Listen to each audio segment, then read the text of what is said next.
Sit thee down, beautiful listeners, and welcome to Men in Sheds, episode 3. Episode 3. We're proper now. Proper. We're proper. There's no going back now. We're in it. I was thinking about this. Is the phrase when you say the difficult third album? Or is it the difficult second album? I don't know. Are you suggesting that we've already peaked?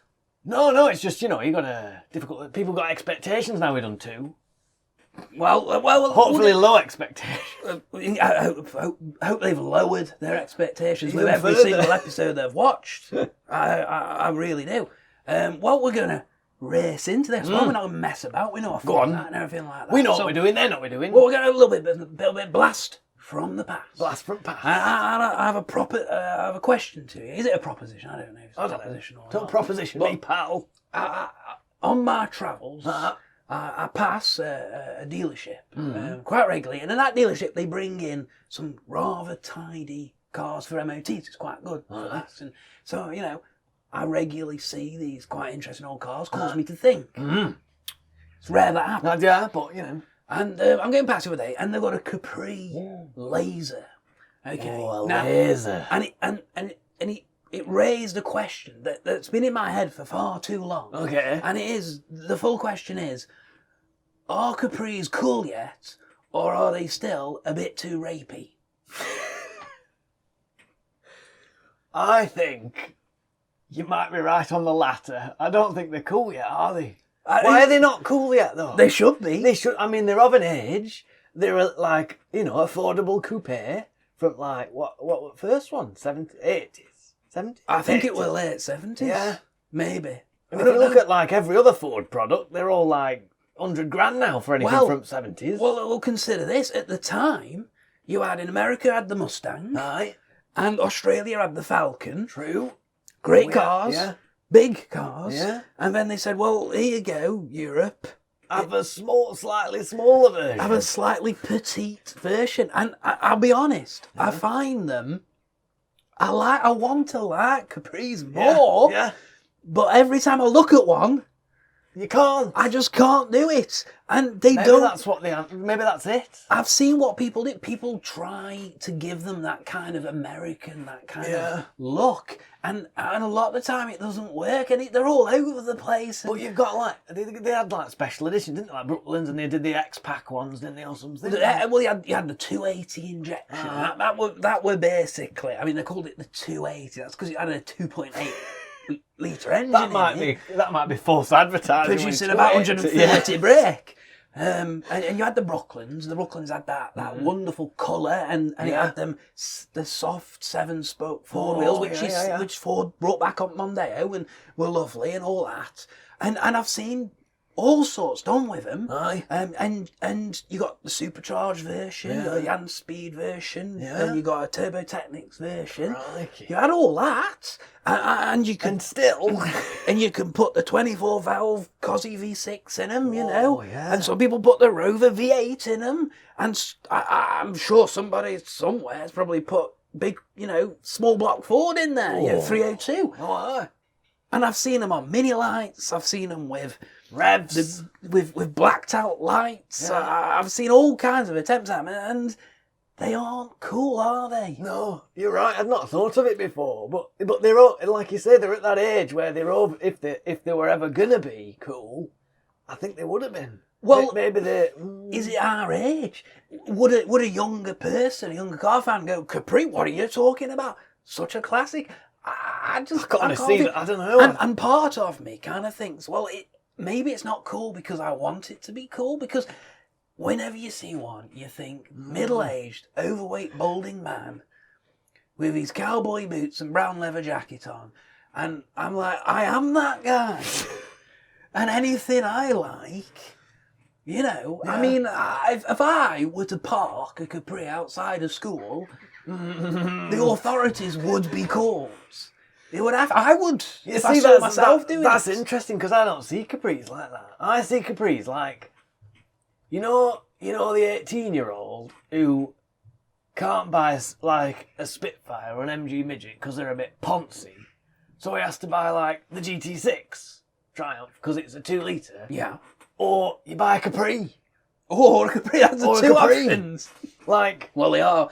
I would say Capri's more in the 300 ZX category. I would say it's kind of medallion, hairy chest, it's true. open shirt. I just mean in terms of like, you know, like I know where you're coming like from. like the appearance of power and like I've seen lasers and you know. But there is no appearance of power with that's them. it. That's what I mean. That's That's the what's problem. weird about it. But There's there's people nothing wrong driving with around them. like way, and it's just a bit. There's nothing wrong with them. They're a no. good car, and this is what winds me up because like an Escort of the same era, worth a bloody fortune and cool as ice and all that. That's what kids are saying now. Cool as ice. Cool as ice, and you know, Granada, Cortina from that era. Right. People getting bonkers for them. Right. But Capri, where's the interest? Where's the magic? And here's another thing. Yeah. Here's another thing. They never remade the Capri. That's true. The only legacy that I know of from the Capri, and this is a little bit pedantic, but a little bit Ford nerd. the back window aperture of a Ford Capri is an oval shape right behind windows. Yeah. The rear quarter lights. Yeah. Is what I'm trying to Yes, say. yes. And that were brought back on what Ford obviously thought were the equivalent Right. of the modern. It were a Ford Puma. Oh. That's why Ford Puma's got that quite distinct. Now that's weird, isn't it? Oval Because rear quarter lights. Pumas are feline and slightly feminine and all about handling. It's Well- not a Capri, is it? Well, really? here we go. Back in the day when you had your Puma, you had your Cougar as well. Remember Oh, that? that's Ford true. Cougar? Cougars. Yeah, you didn't see them about anymore, do you? no. And that were like That that were were the like- Capri. of it. yeah, Like, yeah. give that. Maybe I'm getting confused, but I'm pretty sure the Puma got the oval back window. Yeah, I think that sounds right. And the Cougar didn't for some reason. No. Cougar were more like angular anyway, wasn't it? It So were. And I don't know. Can we just decide what it's going to be for the Capri? Can we put it out of its this purgatory? It's not fair on it at all. well, Not fair on the poor no, car. I think you were right. Yeah. Or can somebody just make a good one. really good Capri, or at least point me in the direction Yeah, of the one a that's really already good exists. Capri. Because I don't go many car shows, No. but when I go car shows, I look at the Capris and I'm like, come on then, Come on. show me what you got. And it's just not happening. No. Not happening at all. Now it's interesting, just when you were saying like, you know, about Mustang and Falcon and then Capri, because they were saying that, well, a lot of people were sort of trying to insinuate that maybe this new 4-cylinder Mustang, the EcoBoost, they should have called that a Capri.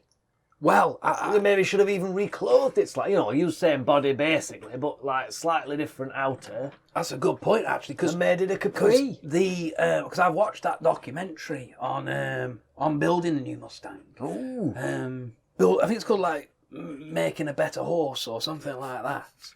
I like it. Which or Faster Horse. Yeah. I think it's a play on words from that old quote by Mr. Ford himself. Mr. Ford himself. Mr. Ford himself, and you're saying like if I'd asked customers what they wanted, they would have asked for a faster horse. Nah, I get you. And it was about the development of the Mustang, and that whole thing was let's build a European sports car. Yeah, That's what the new Mustang is not trying to be an American Like a pony muscle car. No, yeah, pony car. It's not. Exactly. You know, and in all fairness, as a muscle car, it's been mocked. In recent times, it's been mocked. Yeah.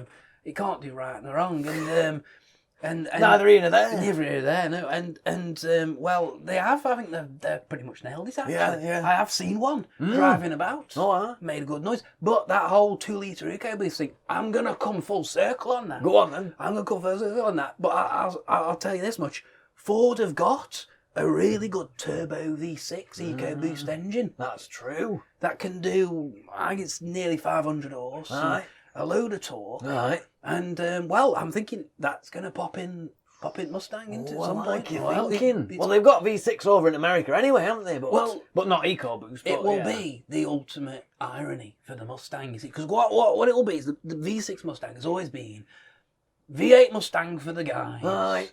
V6 for glass of white wine and a V6 Mustang for the ladies. Them's the rules. That's how it's always been.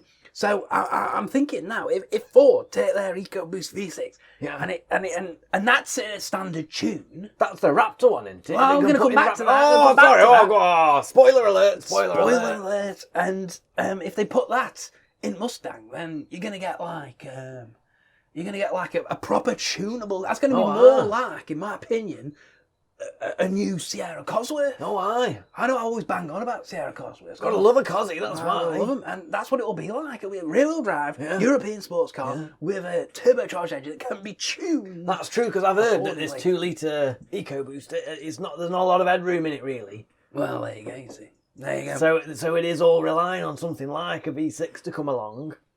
V6 EcoBoost, bit of turbo, turn her up. Well, there you go. That's the future. Oh, I like that's it. the future. Okay, right, yeah. But let's not forget the past. And we were saying Capris. Yeah. It's rapey, isn't it? I'm sorry, it's rapey. They are rapey. I can't see it changing. But maybe. They're all a bit ratty though, aren't they? Even when they look good. Oh, I don't know. A clean Brooklyn. You think so? I know of a very clean Brooklands.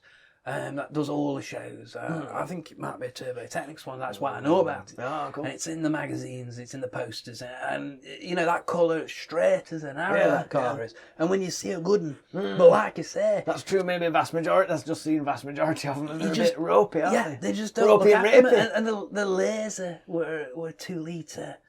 Or 1.6, I think you could get a laser, couldn't you? Well, I think you could get a 1.6 laser, and it with that old laser, the 80s. Was it crossflow or a crossflow? Probably were. It were nasty. Yeah. It were nasty. And I just think, like, you could take a Capri, and I just wonder if they're not wide enough. That's a good point. They're just too effeminate a shape. Yeah. They're just not wide enough. They're not squat enough. Yeah. Because they haven't got like a Coke bottle kink or anything, have they? Haven't. Really? That's they, what they're they lacking. need hips at And back. a Granada has, you see. That's a bit odd, isn't it? When you've got like Escorts and Granadas with Coke bottle kinks, and then you got a Capri with no hips. It's, hips don't lie. It's wearing its skinny jeans. This Exactly. one is boy hips. Maybe that's what. Maybe they'll come in now with skinny jeans. Maybe that's when it'll be cool. Yeah. Maybe there's hipsters in the future, and they'll be like, "Oh, get me." When this beard's got a bit boring. When we're back to bell bottoms, we're on to chest hair again and all that. Then they're going to be like, you know what? I'm gonna just grow this mullet out. I'm gonna get back in, get me a Capri, and they'll be worth some money then, because they can't be worth much now because people aren't not looking after them that much. And you know what? If you are a Capri owner, I'm hold on to it. Your time might come. I'm not saying your car's rubbish. No. I think they're a great car. This is coming from a loving place. It really is. I've got a lot of affection for them. But it's because you're looking out for them. It's like, you love them because you're looking at them going, come on, just make a good one. Change the perception of them. You know how certain cars attract a certain type of owner. There's a certain type of modifications, like the PT Cruiser. Let's say. Well, let's not be controversial. I feel like I'm sorry. We were not being controversial by suggesting that a Capri makes it look like a rapist as our opening statement. But PT Cruisers, like people sticking like stickers of Minions on them and chrome light surrounds, God knows what else. Bit of pinstriping. All that. Well, I kind of feel like Capris attract the same kind of mentality. And when I see a Capri club, there's always like one on like mini lights that's clean. And I'm like, well, I like that's all right. But that can't cancel out the other 15 that is parked up next to it. Yeah, and you got someone who's put like black plexiglass over the lights, and I'm like, what's this supposed to be? What are you doing? What's this like Darth Vader look that you're going for with it? I don't. Like, it's like Subaru syndrome, isn't it? Yeah. Well, I think it might be just over. Yeah. This could be a car, if we aren't careful, that just fades out. That's true. Maybe it's time's passed already. And then no one will look after them. And when they're all gone, and we were all like, "Oh, I love Capri. I always." Oh, I can't remember the last time I saw a Brooklyn. I'd love to see I'd love to own a Brooklyn. How dare people not? I mean, because we do that, don't we? Yeah. I remember seeing it where Chris Harris on Twitter got a bit vocal. They were like, well, you can't get a V8 Land Cruiser now, can you? Because you didn't buy them. And I'm like, well, maybe you should go buy them, Chris. This is true. Because it's not really up to me to satisfy your commercial demands. And this, I'm sorry, but we always blame everyone else, don't we? And that's what will happen. That's what will happen with the Capri. We'll all just be, well, I love that car. It was brilliant. And they're just dead cool now, aren't they? And the only ones left are like 20 grand for just a shell or something like that. And maybe that's just going to happen. That's part of it, isn't it? I don't know.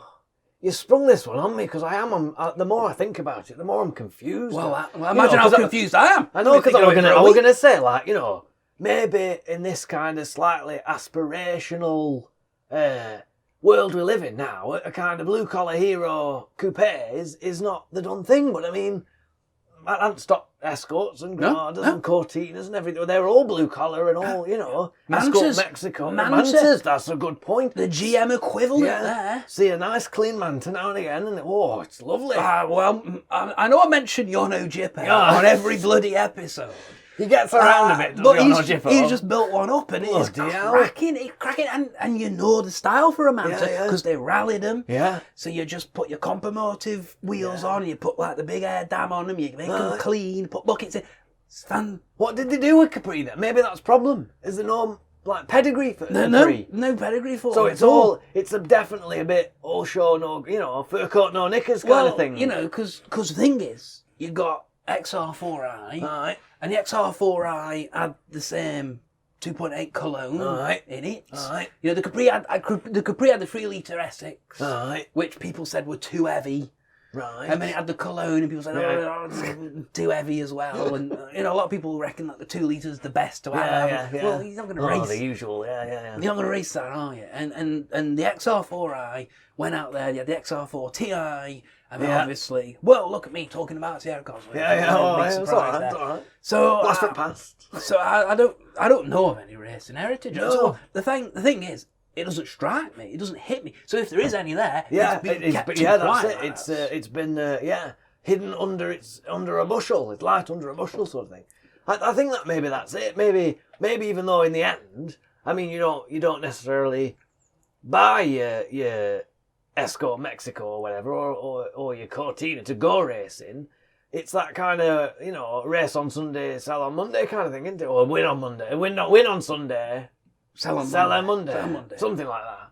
Win on Tuesday, win on fish and chips on Monday, cup of tea in between. Well, it's like, buy Capri. I'll make this comparison. Yeah. RS 1600i is just a Mark 1 Escort. Right. With it's got like rose jointed tie rods and adjustable tracking and no rear seat back.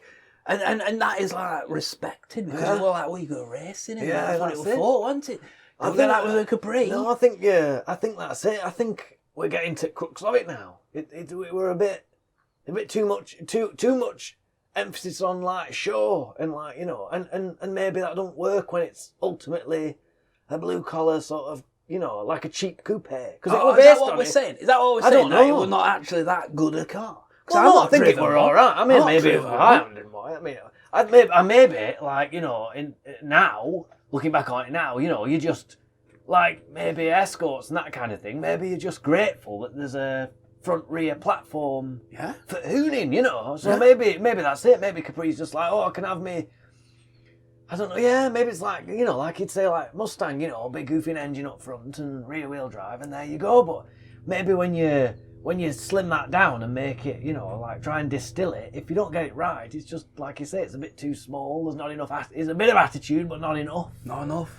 Then you get the beards, who are like 2 litres the better, 2 litres the better, most balanced, which if it had been raced, you'd say fair enough, they're using, you know, proper cammed up 2 litres I'm bored of that. I know. No one, I'm telling you, no one is going round A roads, taking corners and genuinely within the realm of perfect front right weight balance. I'm sorry, you're not doing that. You're not pushed. You're not.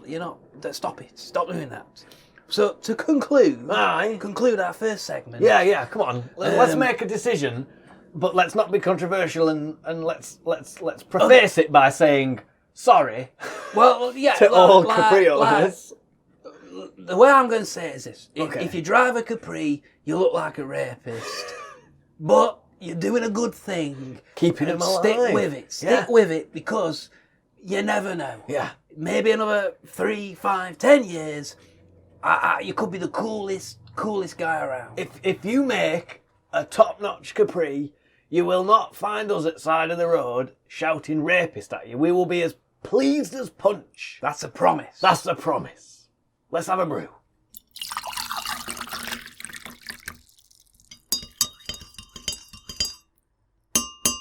Right, we're back.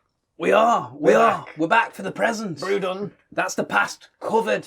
Sorted. Until Done next that. time. Done that. Done. Right, now, we're going to talk about something we want to do in this segment is sometimes talk about what we've seen around. Oh, wow. Because that's how proactive we are.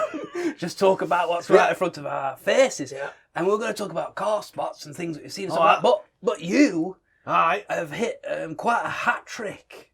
Oh, of car spots. Oh, wow. I mean, this is like, it's like rattling them off. But which way around shall I do it now? I'll just go in with one I saw first, even though it's the biggest, baddest, most ridiculous one I've seen. This was the second one I've seen.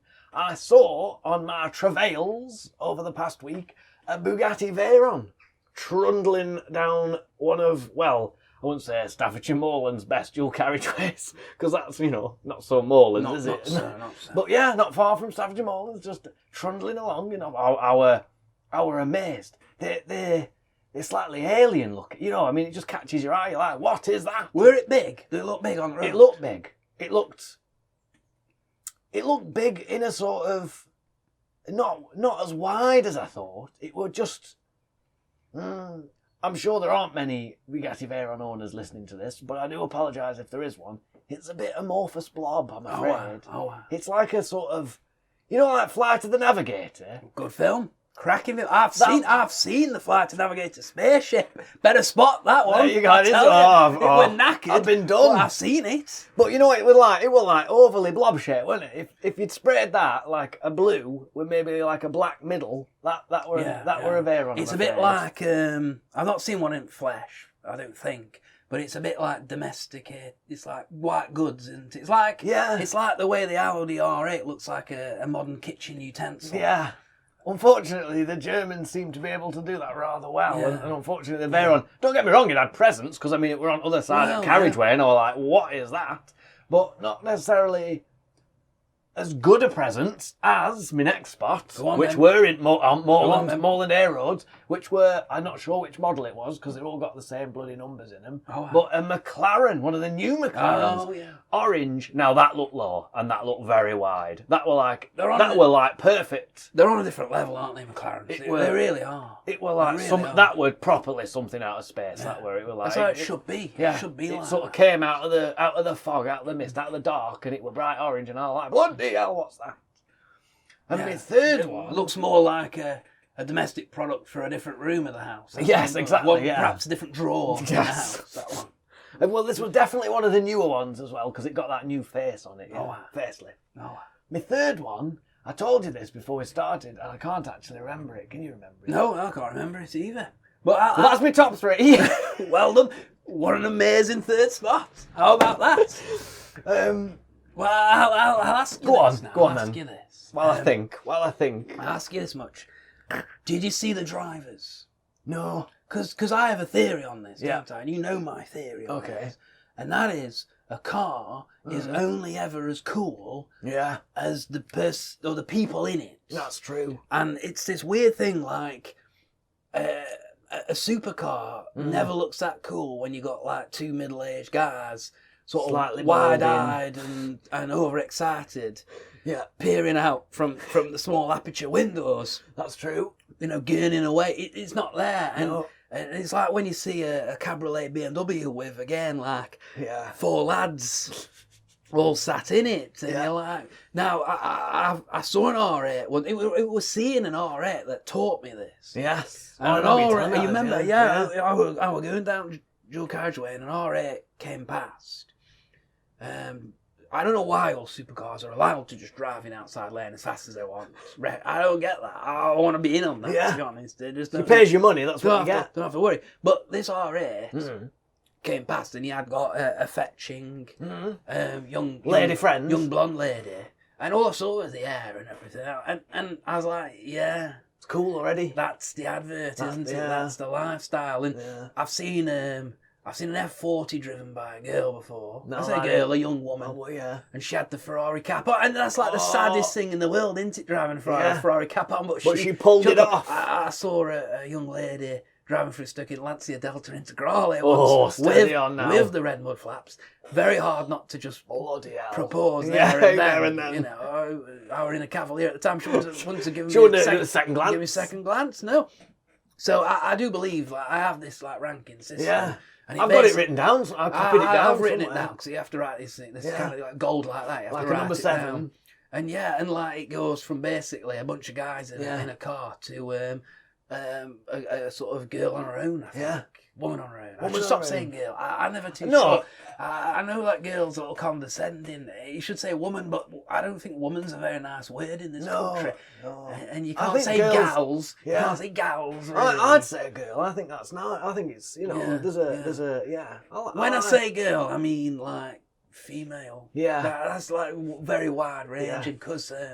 That's our first entry in the style guide. When we say girl, we mean someone of the female persuasion, basically. Yeah, we have to explain, have to quantify that now, because we're not really into the misogyny type thing, and I don't think that car's really. I mean, that takes me on to the next thing, which is actually an incredibly misogynic statement I'm about to make. Now, it's that. Hang on, I'm not a misogynist, but I'll tell you this much.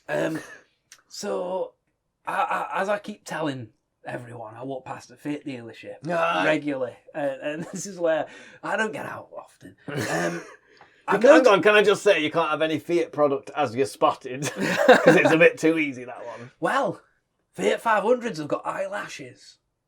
Have they? Oh, what, like stick on or just in general? Eyelashes are like the. Yeah. I mean, well, you're going back to the PT Cruiser thing. Oh, that's exactly it. Yeah. Well, Fiat 500s, the way the light surround is designed. I'm sorry this isn't a good a spot. Okay, no, I'm curious. I'm curious. This is my serious face, not me. What the hell are you on about? The light aperture area backs around whatever. Yeah. The way that the plastics form. Oh, the chrome bit in the light. Has it got kind little of stripes? It's got like eyelash effects. And if you notice that, you're like, well, it's got eyelashes. And I think that's quite a nice touch. Next time I am passing a Fiat dealership, I shall make sure to have a look at that. Will you check it out? And I quite like that. I like it. I think it's a nice touch. But, and this is where a slightly misogynistic view comes in, and I will counter that with an interesting, excellent gender point. Yes. Not a kind of gender point, but whatever. Does that mean that a Fiat 500 is officially a girl's car? Because it's got eyelashes. Because it's got eyelashes. Very predominant. They're basically saying, aren't they? We're going after the female market. That's what we're doing here. It's a pretty little car with a pretty little face. And I think they are great looking. Honestly, I love 500. I love the 500. The 500 a Bath. Cracking looking little car. Brilliant. I love what they've done. It's not like the Mini where they've just got bigger and bigger and bigger. 500 it's like it's big. But like it's all cars are. Like bigger than it. Yeah. And go on then. Random gender point. Is this a gender? Go on then. Men have thicker eyelashes than women naturally. Bloody hell. Have some of that. Just call me Jack Sparrow. So maybe what you're saying is it's a man's car. Well, yeah. I mean, it's all over the shop now, isn't it? It just doesn't. You put eyelashes on this car. Yeah, to make it look feminine. But actually, we've got better eyelashes than women. Yeah. So I'm confused now. Well, imagine how confused you'd be driving if you owned one now after all these kind of ridiculous statements we're making. But either way, I like that touch. And I just want to put another vote in for 500. I like 500. I'd drive a 500. Eyelashes or no eyelashes? I don't know if I would. I might feel a little bit. I mean, I would. Like I said earlier, I'd suit a Capri. Yeah. I really shouldn't be going anywhere near 500. the kind of people that buy Fiat 500s are the kind of people that probably need a restraining order from someone like me. That are preyed upon by Capri owners. I see your spot. Yeah. And I raise you this. All right. Not very high and probably going a bit sideways rather than... Well, it's not as good. Okay. But there is a question it poses. Yeah. I'm walking past the Fiat dealership. I know where this is going. I know where this one's going. Go on. And a car comes driving down the road. Oh, I don't know where this one's going. Oh. And I can see, obviously, Yeah. it's either an Aston Martin or a Ford Mondeo, because you can't tell these days. You can't tell. They're the same. So I see a black Aston Martin. It gets close enough so I can see it. Aston Martin coming up road. Yeah. And I'm always, because, we won't go into why. Yeah. I'm always checking them. Yeah, you never know. Checking them. Checking them. And it comes up by the side of me and my girlfriend. Yeah. And the owner gives me a thumbs up. Bloody hell. And sometimes people do, don't they? Yeah, Because they're kind of like, oh, look at me, I'll me, give you a thumbs yeah. up. Remember when we saw that old vintage truck and the guy stopped and asked if he wanted to take a photograph? We just and he backed up to get a better. I mean, like, let me frame it properly. Let me frame it properly for you. Yeah, get over it. Get over yourself. It were a nice truck, but I mean... He gave me a thumbs up. He drove off, and then I saw his private plate. Mm-hmm. And it registered. I wonder what you were going to say. With private gender point. It were a guy who I know who works in bargain booze, and he works every day, like 12 midday till midnight. Blimey. And he works. Pays off. And he's got houses he rents out, and he works so bloody hard, this guy does. And I was like, wow. Fair play, lad. Isn't that life affirming? Yeah. That he's got that. And I sort of saw him, had a chat and stuff like that. But it kind of raised this question in the back of my head, back of my mind. And it's this question of, are we due a supercar glut on the second-hand market? Mm. Because the thing about like the Vantage, the Aston Martin, is you have to remember that around that era, you'd got Porsche, Aston, Lamborghini, bit of Audi maybe, Audi, and what they all were quite smart was they were like, because there was quite an affluence in the middle classes. Yeah. They started producing these kind of £80,000. Yeah, it were like sort of mass produced semi-supercars. Yeah. And you could get them on finance. You could do a good finance deal on it. So suddenly, we went from like never seeing an Aston Martin on the road to like, I saw two yesterday. Yeah. No, see them everywhere. Well, they seem to be backing away from that, don't they? Aston, just on a side point, that kind of, you don't really, they celebrate the V12 Vantage. Well, that's market demand, you see, because after the recession, all that customer base died, and I have information come to my ears that says that basically, if you go for the 1%, they're always rich. Yeah, that's true. And that's why since 2007, 2008, we've seen all these like proper supercars come out and stuff like that. But either way, they've still been making all these kind of £80,000. Yeah. So I'm wondering, like, there must be loads of these now. Are we going to get some like shonky Aston Martin V8s? I'm wondering, and like, does that mean that either there's going to be this glut and the prices are going to go down and the brand's going to be affected and you're going to hear that, I don't know, like, everyone's Aston's got an bought them all back again to make them exclusive, whatever. Or are we all just going to end up driving around in like supercars? Like, because I'm of the school of thought, you buy the oldest, best car you can. Yeah. You know what I mean? Like, that's what you do, don't you? Yeah. That's why I drive a bloody shonky old Grand Cherokee, because I got toys and stuff like that. I wouldn't get on a Dacia Duster. Yeah. Great car, by the way. Great car. Dacia Duster. Never driven one. No. Could make a bloody good pre-runner type affair. You know what I mean? That look. I do know what you mean. They're ready. They are ready. They look Get rid of some like bit of remoulded bumpers. I tell you that. Tell you me, keep that to yourself. Get on that pre-runner style Dacia Duster. I'm loving that. You like that, don't you? I do like that. But which way is it going to go? And I have to say that I had a chat with my mate. Yeah. I'm calling my mate now. He's just a bloke that works in bargain booze at the road. No, he's your mate. He's got an Aston, so he's your mate now. He calls me mate because he doesn't know my name. And good mates, best mates. And he said that his value is going up. Now that is odd. I know. I'm surprised. And at that. I take his word for Yeah, it. He's not the kind of guy that would. Wow. So he's living the dream right now. I know. Living like an Aston that's making him money if he were Well, ever to sell. there's Well, reliability Yeah, that's issues. true.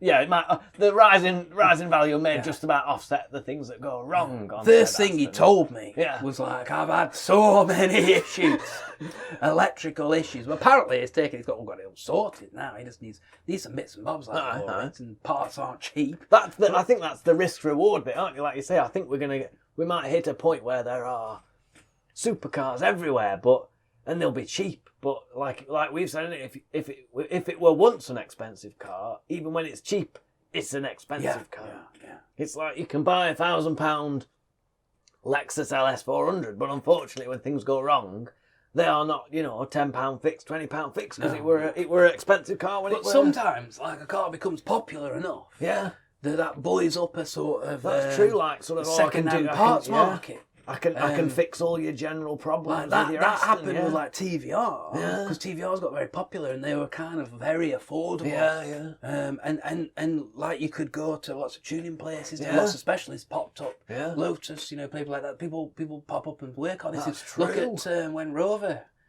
collapsed, and you could still get parts, MG parts, stuff like that. Well, You people go were saying anywhere. about Saab, weren't they? They were like, get yourself a Saab, because when all that went south, if you look behind the headlines, like GM was saying, well, we're going to supply parts for the next decade. Yeah. We promised you that. And like you say, you've got your Swedish car sort of specialists who know the ins and outs, and they were mega cheap. So yeah, you might be all right. With the industry being so incestuous and homogenous now, how many parts on your V8 Vantage or your 911 are actually super bespoke? exclusive. I'm sorry, but your accelerator pedal is a Ford Focus, and Your grill's a Ford Mondeo.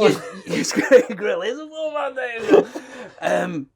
Your sat nav's Volvo and all that. So I don't know, but it's like it provoked that question in my mind. As to I wonder question that. which way it's going to go. We shall see. Because there's what's interesting about, like, you look at like the XK8, is it? Yeah. There's cars like that. Like when there's something a little bit sad, isn't there, about when they become affordable. Yeah. And you see, and he's got his private plate. Yeah. He's got Oh, you can't tell me what date Tom, it is whatever now. it is. And it's like, well, they stopped making the Yeah. vehicle 7 years ago. So again, no controversy, but I can't stand it. Oh, stick a plate on it. You'd never know how old it is. It's like, I'm sorry. It's an E39 BMW. Yeah. I think I can tell what date it is. We're thanks. working. We're onto your game there, and you kind of scabby arches. Yeah, and, that's it. And decaying, sort of over oxidised plastic is giving it all giving game it away. Yeah.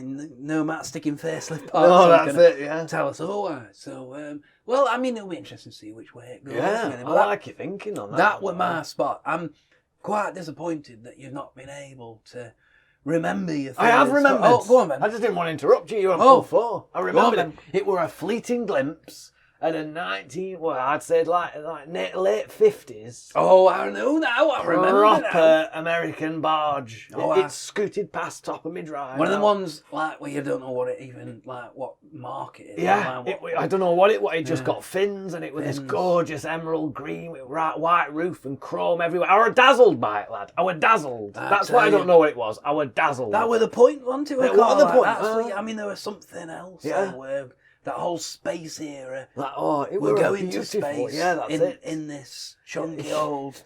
We're going body to on space. frame. So this body on frame car needs wings the size of a 747 on back. Yeah. Amazing.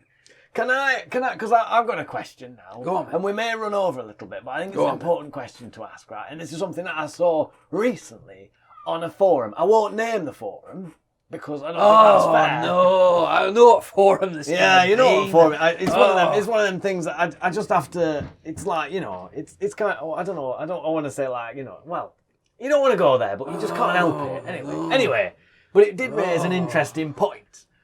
And it were a Feel dirty now. I know. Well, we haven't mentioned it by name. Don't worry. It's one of them things you just have to stalk on it a bit. And You've gone on. I know. Oh, God.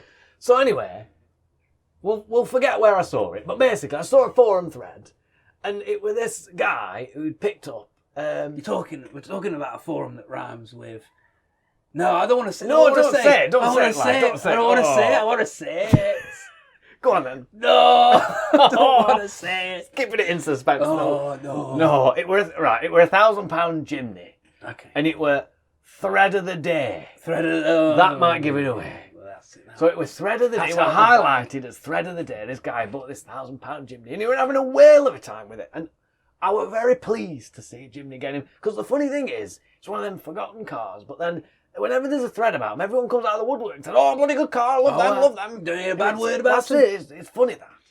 But now, we're both got to say, I've got a Jimny, you've got a Grand Cherokee. We're both in the 4x4 kind of, area, and we've both done things to our cars. Yeah. But my question is, although we do not fit this mould, why is it 99% of the time with 4x4s, why does it always end in lots of stickers and snorkels? I know.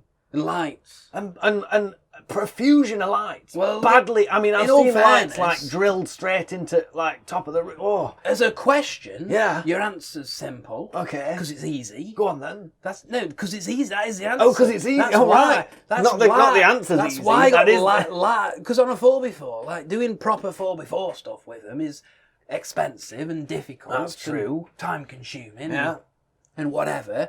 But buying some spotlights and Yeah. wiring them in Some and cheap Chinese spotlights. sticking and- loads of stickers on it. Yeah. And gloss painting your axles in bright. You're for crying out loud. Why?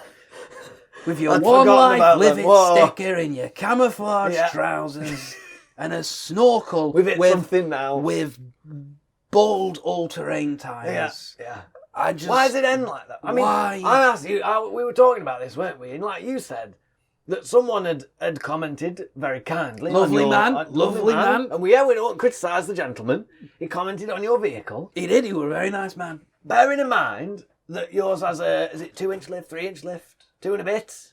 It's 2-inch, and I've got some quite sticky, outy tyres. Yeah, got proper muds. A lot of people proper comment. muds. Yeah, and he said, he basically said, I didn't realise that. He said something like, I was going to ask you if you took it off road because I hadn't spotted a snorkel.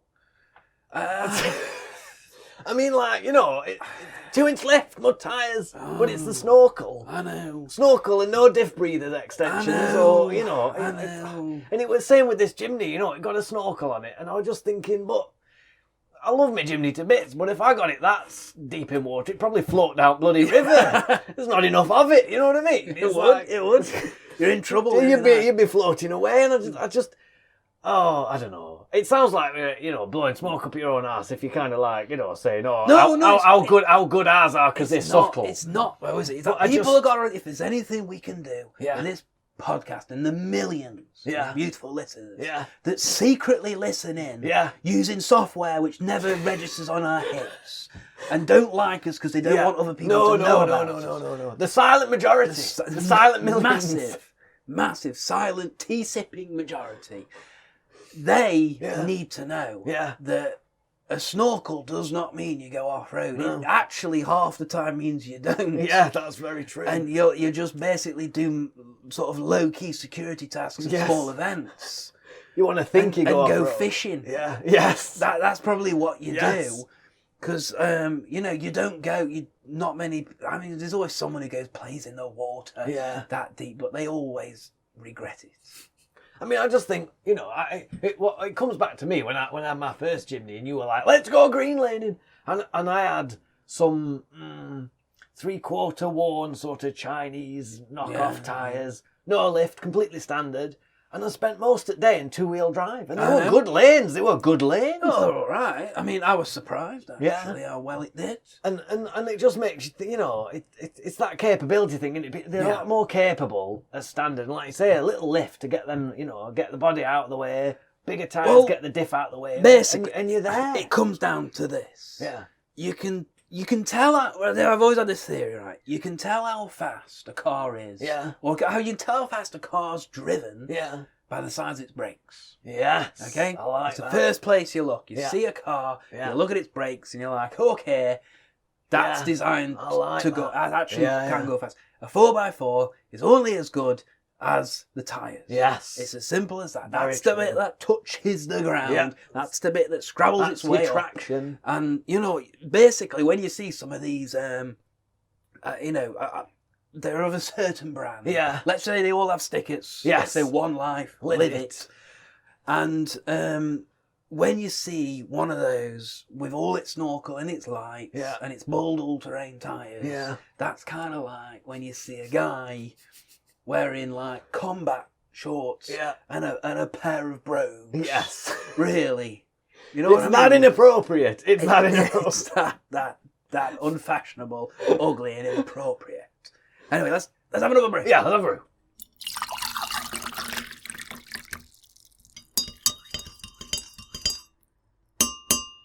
Righto.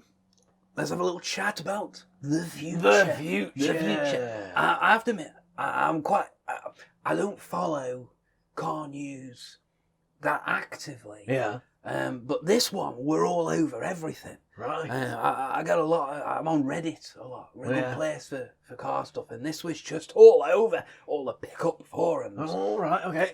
It's the new. Yeah. Ram. I'm not going to say Dodge Ram because it's not Dodge no, Ram it's not anymore. Dodge Ram. Just It's Ram. just Ram. Just Ram. Just Ram. Just Ram it. Ram Rebel TRX concept. Oof. They've put the Hellcat engine in a Ram. Bloody hell. The 1500 short wheelbase, I think it is, Ram. They've I'm jacked aghast. it. You should be. They've jacked it. I mean, it looks The bizzle. the business, the cat's ass. As they'd say in America. As they say in certain cannibal run themed movies. Yeah, it's absolutely cracking. They've absolutely nailed it. Now, the thing is, it's a bit lower power than your Hellcat's, 707? Yeah. I think, it's detuned a bit. I think maybe for reliability. Yeah, I don't maybe know. for safety axles. Maybe, to preserve your transmission. But it's really been interesting because the pickup race is on. I mean, this is where it's really getting exciting because they've pushed the cars so far now. Yeah. And Dodge basically said, well, we've done the Hellcat. Yeah. But, Can't go from there. And no one's really gone any further than that. But it's all moved on to pickups, and it's been like a bit of a Cold War at the time. And it all started, really, with the Raptor. Yeah. Because before the Raptor came out, Ram, when it were Dodge, I don't know why we can't say Dodge anymore. But when it were Dodge Ram, they used to do the Power Wagon. Oof. The Power Wagon were a tribute to the old Dodge Power Wagon. Yeah. And it were, you could get a Ram, and it were jacked up. It had the electric disconnects. Yeah. It had extra low gearing in gears. It had a winch standard. And Nice. and what happened were Ford went, well, we're going to make a Raptor. Yeah. I don't know how that even happened, really, but we're just going to make a bouncy, fun 44. Make a pickup truck. You can jump, you can ramp. June. I hate to imagine how many Raptors there are out there with bent frames at the moment. That's pretty much what you have to do with them now. But they went that way, and Dodge kind of like refused to play that game. They were like, well, we're just going to carry on with our Power Wagon, and we're just going to do that with a Power Wagon Lariat or whatever it's called, the high spec. Yeah, we're all sort of like duking it out with the more like 250s, 350 F. Like that. It was Power Wagon with 250 only. Yeah. And the thing is, it's almost been like, I reckon in America you have like a class system for pickup trucks. Yeah. So like an F-150 is like, oh, well, you know, Grandad's gone and bought his F-150, you know. But they tried to spice up with Lightning, move his wood chipper around. And Lightning were a good truck, you know. Yeah. But it was a street truck. Back in there, that's true. You made these fast street That's trucks. true. And Dodge had, the Ram SRT-10, which had the Viper engine back at there. They were street trucks. And but the Raptor kind of changed that. But 450, I always felt is a bit like what your nan and granddad buy. Yeah. And then you have your Dodge Rams, and they've always been like proper, like, yeehaw. That's what you see. That's what the rednecks have. That's what you want. That's what you do. And the Japanese ones, I don't know who buys those. I don't know who buys all the Japanese, because it's actually really good. Because I think up to this point, they're like the most powerful pickup you can buy is actually the Toyota Tacoma. Tacoma TRD. Yeah. Well, this That's it done looks now. like Dodge is trouncing all over this now. Yeah. Now, what this coincides with, and why this race is on, is like Ford have announced a new Raptor with the EcoBoost V6 pumping out. I think it's 450 horsepower, 500 and something foot-pounds. It's actually, its numbers are up on the old, which I think was a Coyote V8. I'm not sure it might not be, but it were a good V8. Yeah, it was a good V8. Yeah, it wasn't some shonky V8, no. So everyone's all over the place. I will also point this out. Like you could go to a dealer and get your Ram jacked up with they did like a Ram pre-runner. Yeah. You got a new bumper replaced, like a proper trophy truck. I love trophy trucks. You go in bar with that factory, and it beefed up, and they done basically it were like equivalent to a Raptor. Yeah. That were. But back in like a sneaky, like you say, almost like we don't want to square off. Oh, it was backdoor Raptor. So it was just like, but you can have these if you want. Yeah, it was like, do you Raptor? Yeah. Oh, yeah, but special order. Yeah. So have a look at parts bin, and you got like big flared arches also. So it was like they did a good job of it. So I don't know if that was like their test rig or something for developing. Yeah. You know, because another weird bit of knowledge I know is that Ford built a specific test test facility in Pagoda Springs in California near Salton Sea. And they've got a test track there. For Raptors? For ramping your Raptor. Oh. Bending all your frame on your Raptor. That's where you go. That's where they all... That must be a hard job. Would you like to drive around full throttle in your Raptor? Jumping things? Tough life in the California desert. Oh, go on then. Go on then. So that's, that's on the horizon. I think it could get quite exciting, really. Well, that's quite interesting as well when you think of, like you say, like Raptor, I think that would maybe a slightly surprising move for Raptor to go V6 as well. People are, very surprised. Yeah. So well, it's lighter, you see. That's the thing. It. I mean, they're making a good. It's a good marketing manoeuvre, that isn't it? I mean, it does all the downsizing and all that rubbish, but yeah, for what it is, maybe it is a better power plant anyway, more balanced. Well, like 2-litre Capri. Well, there you go. Well, maybe. I mean, tunable. Let's say that. Turbo is tunable, but.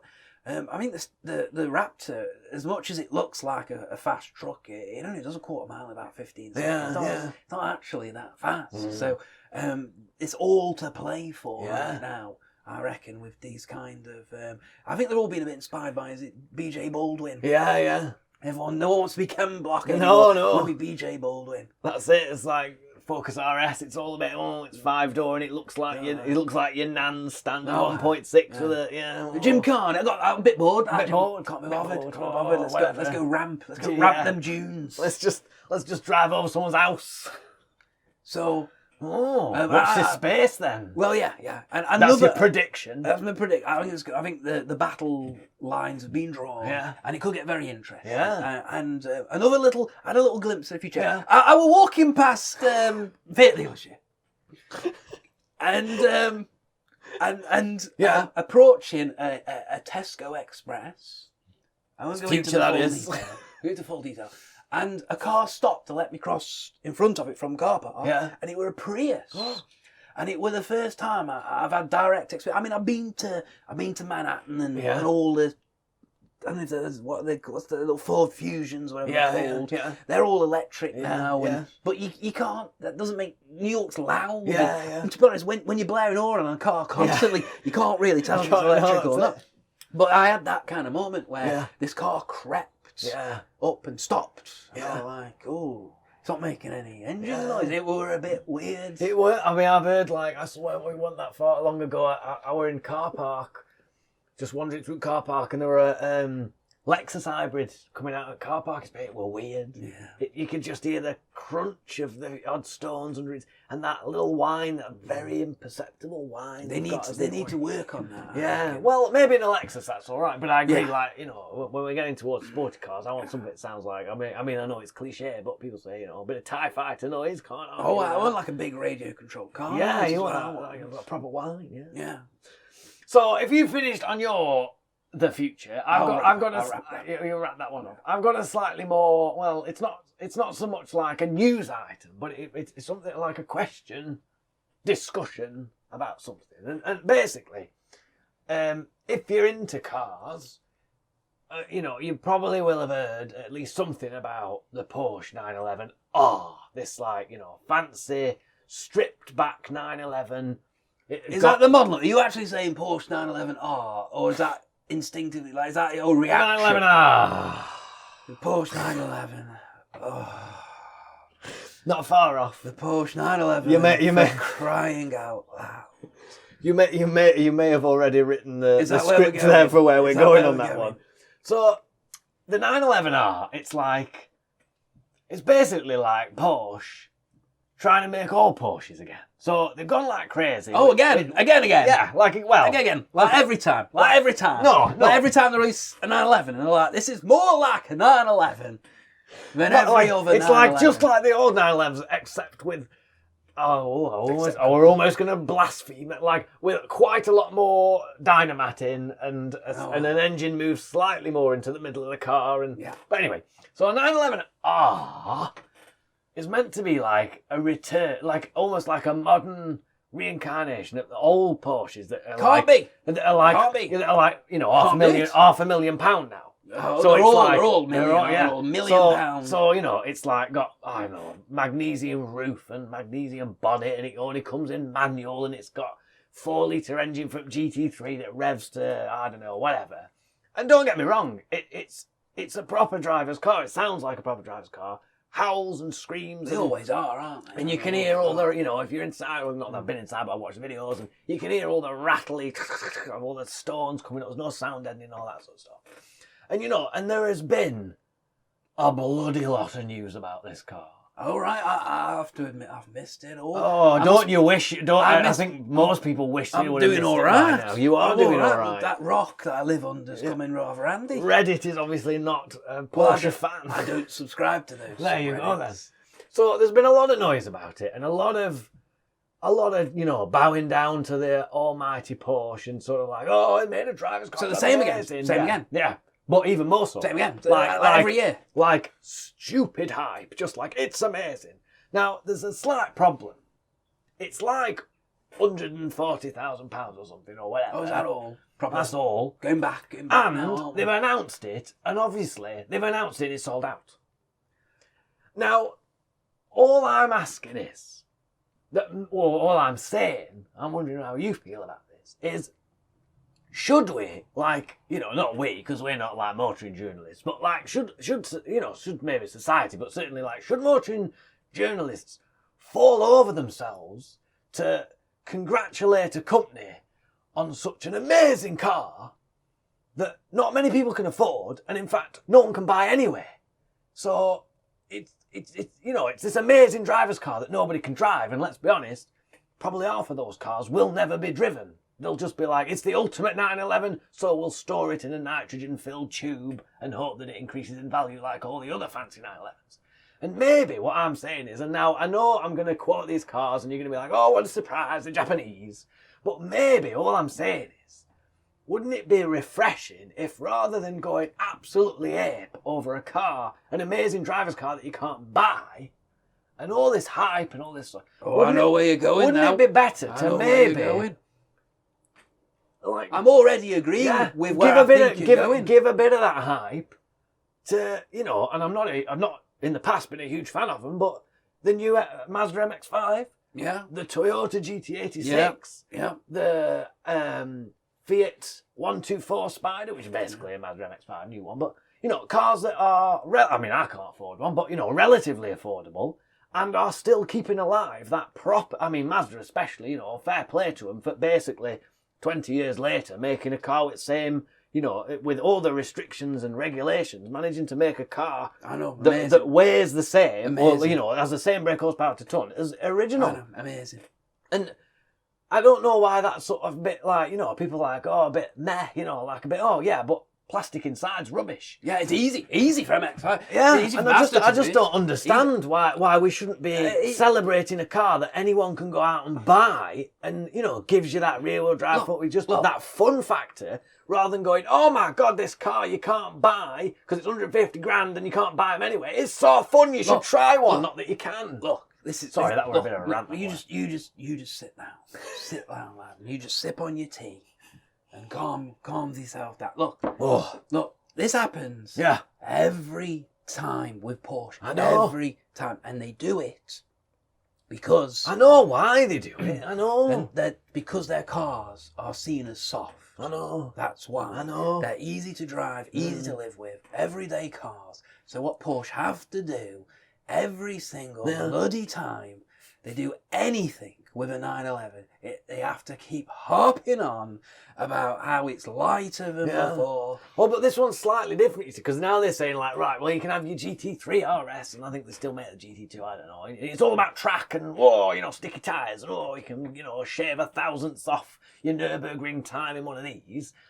But with the R, they've gone like, well, it's not as fast as a GT3. It's got no wings, it's got no aero, it's a bit, it's a manual only, but it's more fun. And I just think, well, fun is on... Right, that sounds a bit philosophical, but fun's only a car you can drive.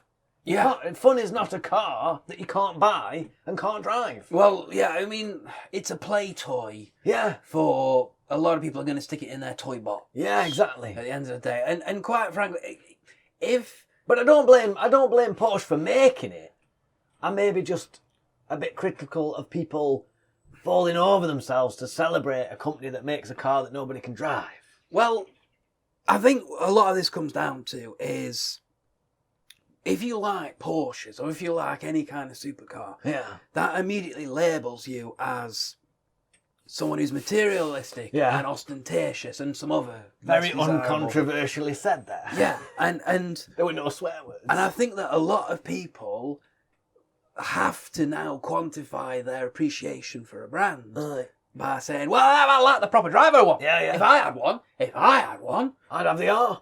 I'd drive it in a rainy day in England on my 9 to 5 commute. Yeah. In a stripped out Porsche on slicks. On slicks, on track tyres. Because I am so hairy chested. I can handle it. I have to do that. What's hearing for?